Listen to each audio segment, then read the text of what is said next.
Welcome to Vihari news. ఆంధ్రప్రదేశ్లో ఎన్నికలు సమీపిస్తూ ఉండటంతో ఇప్పటికే ఎన్నికల వేడి మొదలైంది.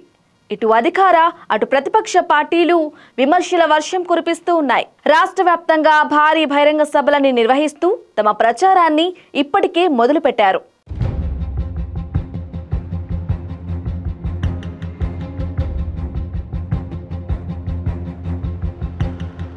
ఏపీ ముఖ్యమంత్రి వైఎస్ జగన్మోహన్ రెడ్డి ఎన్నికల నేపథ్యంలో ప్రతిపక్షాలపైన నిప్పులు చెరుగుతున్నారు.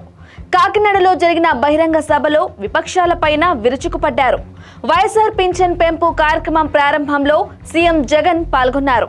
సభను ఉద్దేశించి మాట్లాడిన సీఎం జగన్ గత ఎన్నికల సమయంలో ఇచ్చిన హామీ మేరకు 3,000 రూపాయల పెన్షన్ పెంచామన్నారు. ఇందులో భాగంగానే ప్రస్తుతం రాష్ట్ర వ్యాప్తంగా 66.34 లక్షల మందికి పెన్షన్ అందిస్తున్నామని తెలిపారు. కాగా ప్రభుత్వం నెలకు 2,000 కోట్ల రూపాయల పెన్షన్ కోసం ఖర్చు చేస్తున్నట్లు వెల్లడించారు. ఆర్థిక పరిస్థితి ఎలా ఉన్నా పండుగైనా సెలవైనా 1వ తేదీని అందరికీ పెన్షన్ అందిస్తున్నామని తెలిపారు.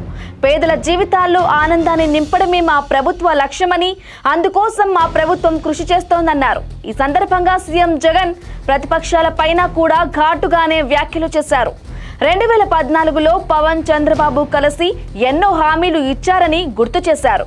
పేదలకు 3 సెంట్ల భూమి ఇస్తామని హామీ ఇచ్చి 1 సెంటు కూడా ఇవ్వలేదని విమర్శల వర్షం కురిపించారు.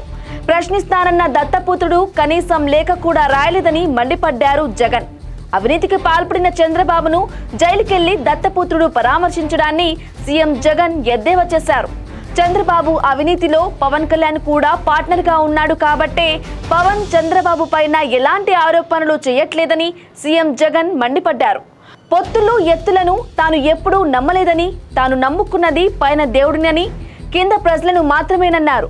గత టీడీపీ ప్రభుత్వం మాదిరి మేము ఎలాంటి అవినీతికి పాల్పడలేదని, వైసీపీ ప్రభుత్వంపై విమర్శలు చేయటం దారుణమన్నారు సీఎం జగన్. ఎన్నికలు సమీపిస్తూ ఉండటంతో రాబోయే రోజుల్లో విపక్షాలు మరిన్ని కుట్రలకు తెరతీస్తాయని ధ్వజమెత్తారు.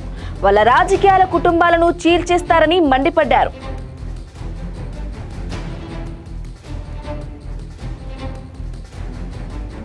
For more updates, keep watching Vihaరీ News.